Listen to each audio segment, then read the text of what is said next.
Welcome back, or maybe welcome for the first time. I'm really excited that we're going to be able to worship together again on Sunday. That's just in 2 days' time. This is just a really quick video to help you see some of the changes that will be in place to help keep you safe, and also how things are going to look inside the building. So join me on a quick tour of St John's, where you can see how we're going to worship safely in this time of coronavirus.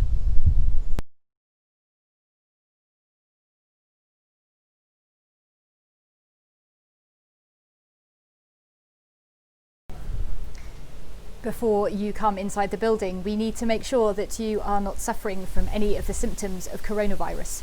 So if you are any of the following things apply to you, we're going to ask you not to enter the building and to self-isolate at home. Those things are a new and continuous cough, a high temperature, a loss or a change in your sense of smell or taste. If anyone in your household is experiencing any of those symptoms, or if you have been contacted by an NHS contact tracer and told to stay at home. So if any of those things apply to you, I'm afraid you won't be able to come in until your period of self-isolation is over, but would be really happy to welcome you back then. As soon as you come inside the building, you'll see there's some hand sanitizer that you can use right in front of you. If you can't use that for any reason, you can of course go round to the toilets and wash your hands with soap and water there. You'll be able to pick up an order of service, which we're going to ask you to take home with you or to put in the recycling bin that's here in the foyer.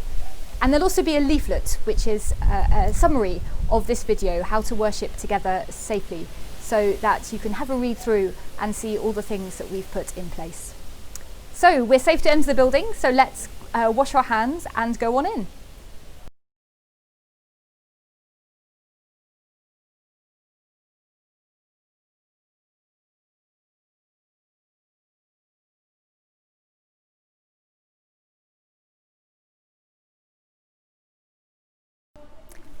When you come inside the building, many of you will be used to dipping your hand into the font, using it as a holy water stoup to make the sign of the cross.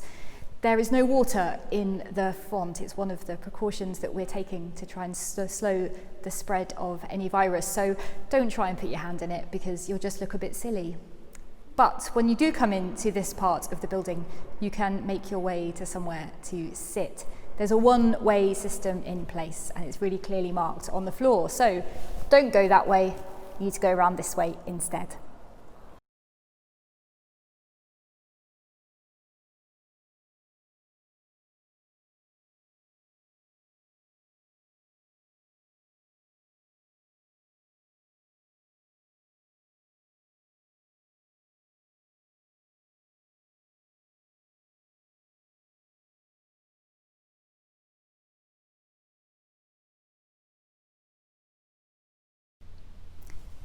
Should be able to see from behind me that we've taken away quite a lot of the pews to mean that there's going to be good social distancing between you as you come to worship.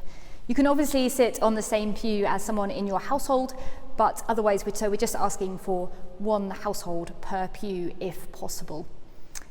There is also the opportunity, if you would like, to sit outside. We're really lucky to have a back patio space at the back of church.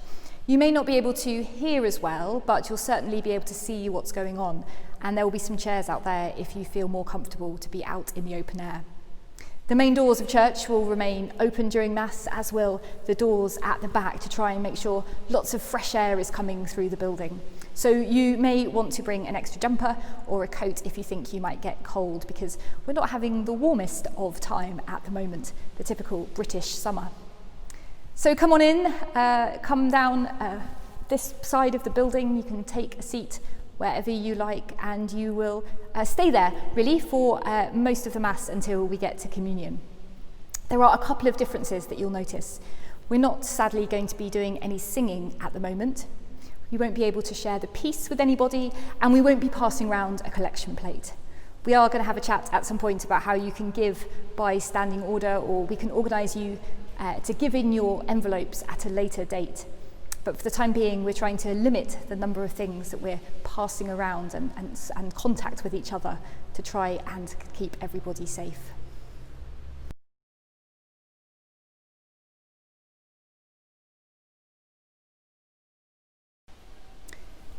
We've got a one-way system in place that will be for communion as well, and that will be made really clear just before you receive communion. So you don't need to worry too much about exactly how it will work now.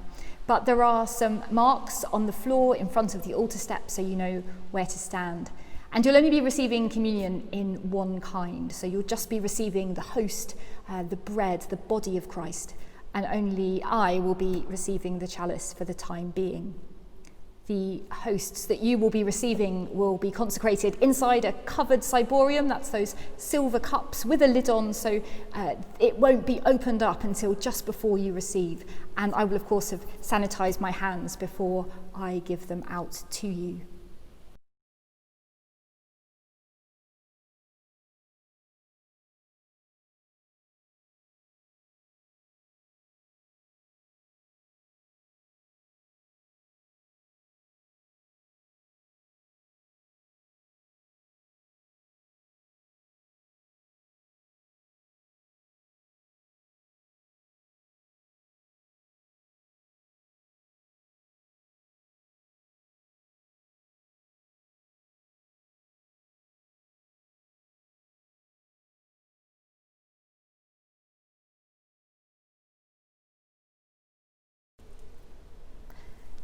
You may notice that the normal things that are on the table behind me after Mass are not there, and instead have been replaced by a load of cleaning materials, because that's what's been happening in the building a lot over the last few days, just putting the finishing touches into making sure everything is as clean as possible.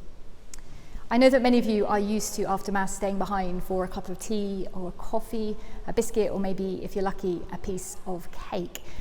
Unfortunately, that's not going to be possible at the moment for three reasons. The first is that it's very difficult to keep a social distance whilst handing round tea and coffee. The second is because of volunteers, and the third is because of the soup kitchen. Over the last few months of lockdown, the soup kitchen has grown, and we're now offering food on a Sunday lunchtime as well as our normal Tuesday night. The soup kitchen volunteers, whilst we're in Mass, they will be quietly preparing some soup in the kitchen behind me, and then they're going to be serving it from the hatch of the other kitchen out at the front. This means that at the end of Mass, we're going to ask you to do one of two things. The first thing is just to leave really promptly.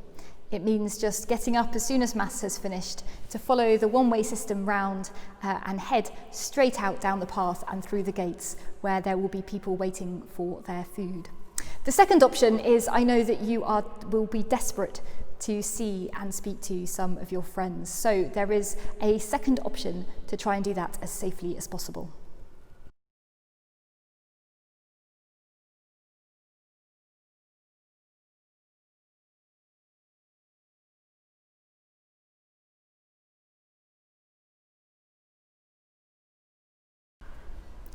And that option is called the garden. If you want to speak to people, and of course remember that you will need to keep 2 meters distance at all times. I know you'll want to give people a hug or shake their hand, but please don't, or I'll have to tell you off, and that would be sad. But if you want to have a chat, you can, after Mass, come and stand out here where it's much safer. When you've finished speaking to people, you can leave through the gate at the back here that takes you out onto the vicarage driveway, and then you can leave the church that way to save you going back through the soup kitchen. So I hope this means you will still be able to have a chat and speak to people that I know you will have missed.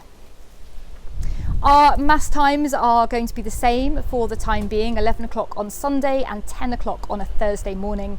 But if we find that we have too many people in the building, which would be a lovely problem to have, they will be revised, and we'll try and find additional slots to make sure everybody can come to Mass. You don't need to let me know that you're coming. You can just turn up, but it is helpful for me to have some vague idea of who might be in the building. I'll need to keep a record of that, partly for the NHS contact tracers, but also just to help me keep track of numbers. So if you are intending to coming to any of our Masses, if you could either drop me an email or give me a phone call at the Vicarage phone number. You can see those details in the comments section underneath this video. I am so looking forward to having you back for Mass. It has been very strange over the past few months to be there on my own on a Sunday morning, and I am desperate to see you all. But please stay safe. We're going to continue to keep trying to refine what we're doing to keep it as safe as possible. And you can also read a bit about this in a leaflet that you'll be given on Sunday. But in the meantime, hope to see you then.